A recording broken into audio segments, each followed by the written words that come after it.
It's the Spiwe Show, an idea exchange empowering us to live well, live fully, and love deeply. And now, here's our host, Spiwe. Hi, we are talking to accomplished speaker and author Rob Kabito. So, Rob, I remember being fascinated by the fact that you said at 18 months of sobriety, you did not feel like you were in recovery.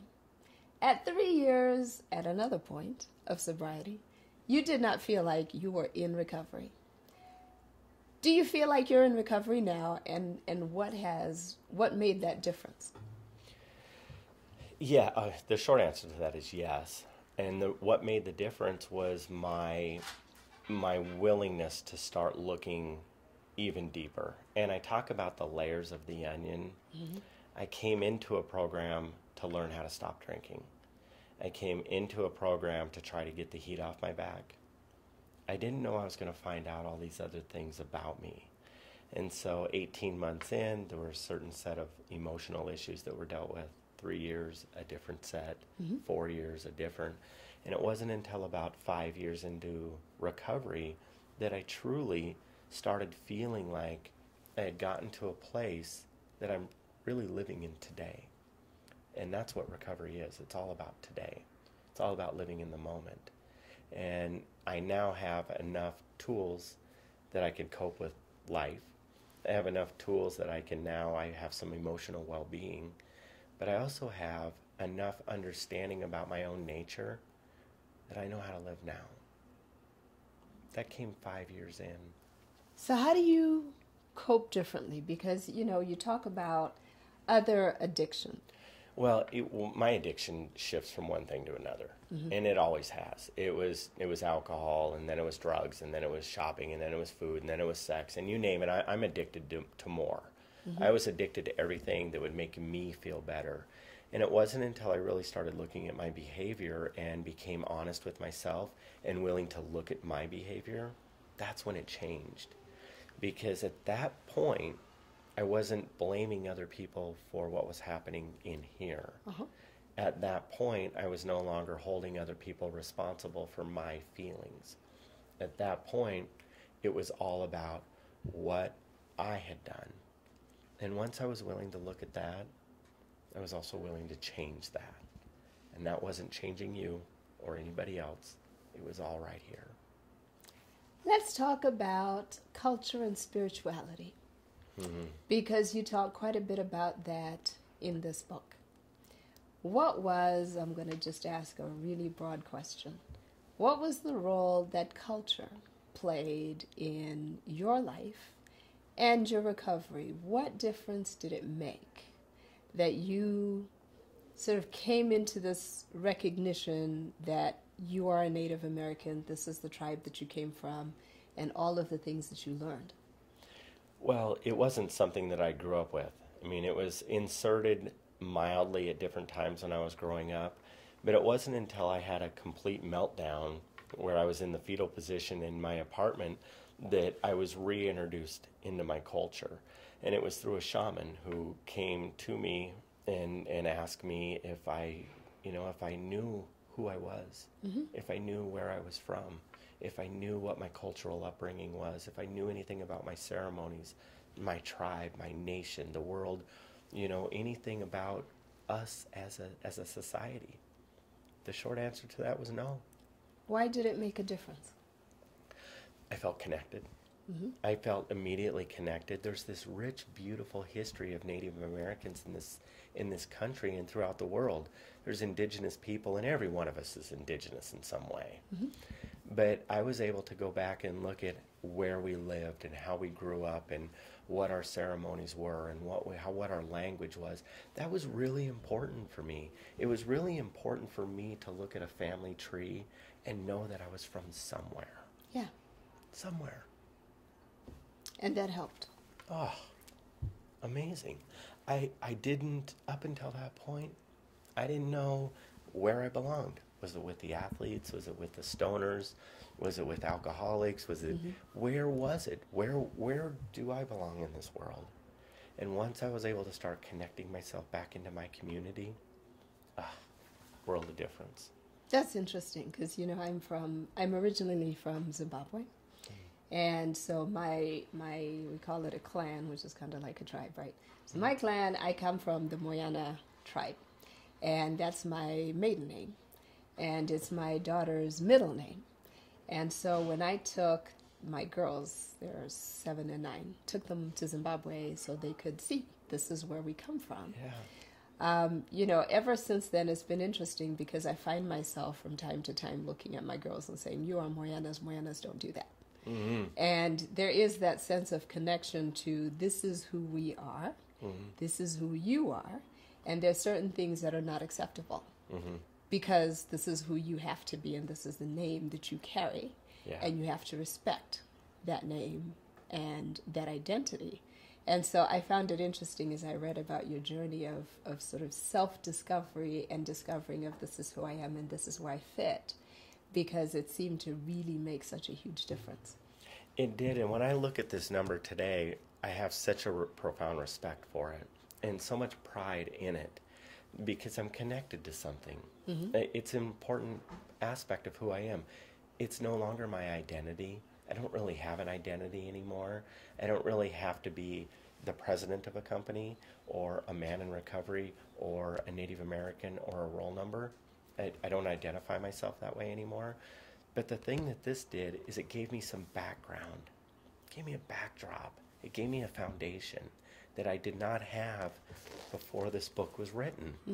This book brought a whole new view of the world into my life because I was able to get all of these documentations, tribal documentations, and my mother, and court documentations about me. It brought the whole thing together. Spirituality. You were spiritually, I would say, spiritually aware, even from the time you were very young. And yet, that awareness evolved over time. Tell us about the role that spirituality played over the course of your life.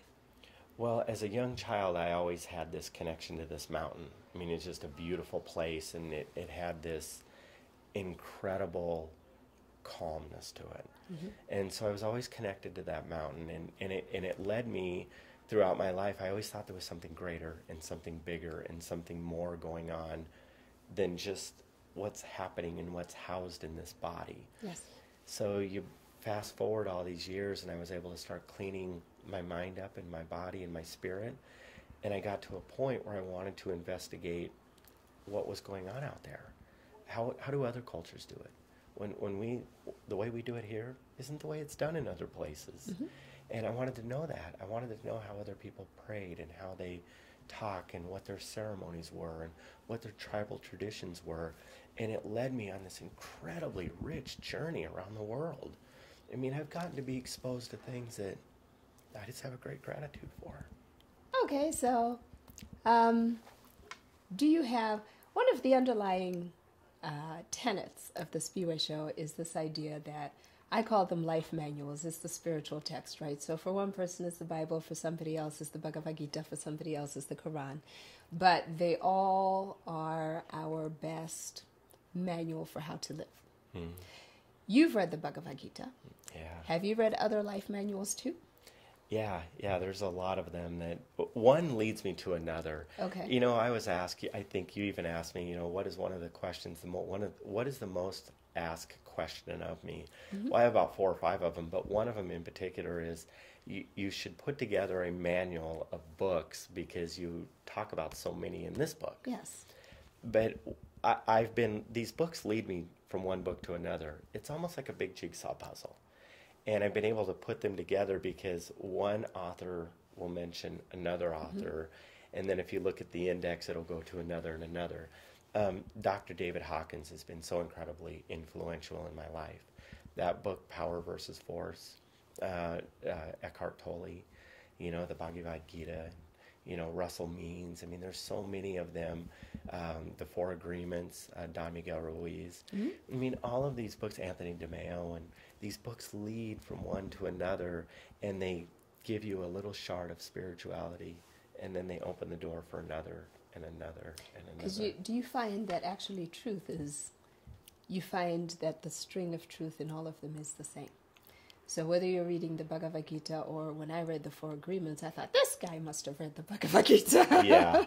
Because they talk about things and you're going, wow, I've heard that before. And you look at the Bible, it's like, wow, it's the same thing. Yeah. And that's why when I look at these religious texts and I see just so much, this is the only way, that tells me it's not the only way. And if you can open your mind long enough to go from that book to another, you see it's written a little bit different, but it has the same message of love. Yeah. And they're everywhere. And so I think these messages have been given throughout time, just in different languages and different texts and different religions, but the core has always been there. It's just repeated over and over. None of us really have anything new to say. No. We changed the language a little bit. So I have a nosy question, which is, so do you have particular spiritual practices today? Because you went on this journey, you did the sweat lodge ceremony, you went through this discovery of this is who I am and this is what my people do. And then you read the Bhagavad Gita, which is, really the Hindu Bible. So what do you do now? Do you have any particular spiritual practices? That's a really good question. I don't. I don't have that attachment anymore. I just have this open spirit that I want to experience anything that comes to me. And I really like the idea of other people saying, hey, have you read this book? And then it takes me on a different spiritual journey. Hey, have you went to this counselor or talked to this person or that? And it just has continued to lead me down a path. And as long as I stay open, I don't have to stay attached. So, attachment. Attachment is not your best friend. Let's talk about that attachment, because a lot of times, I think in Western society, people think of detachment or non-attachment as a negative thing. What does it mean for you? It took me a really long time to get to a place to see just how much I was attached to everything around me. I was attached to outcomes of other people's emotional needs. I was attached to money. I was attached to food. I was attached to TV shows and jobs. And I was attached to appearance and all these things that just drove me insane. And when I started recognizing that I was attached and that it was driving my emotional well-being, it was almost like a cord between me and the whatever I was attached to. And when I cut that cord, I was able to take back a little emotional wellness. And then I'd cut another cord and a little more emotional wellness. And my self-esteem rose and rose and rose. And the less I'm attached to things, the higher my self-esteem gets. Thank you for joining us on The Spiwe Show. Visit thespiweshow.com for content and other episodes. Join the fan page at facebook.com/The Spiwe Show. And follow Spiwe on Twitter at the handle The Spiwe Show. Until next week, live well, live fully, and love deeply.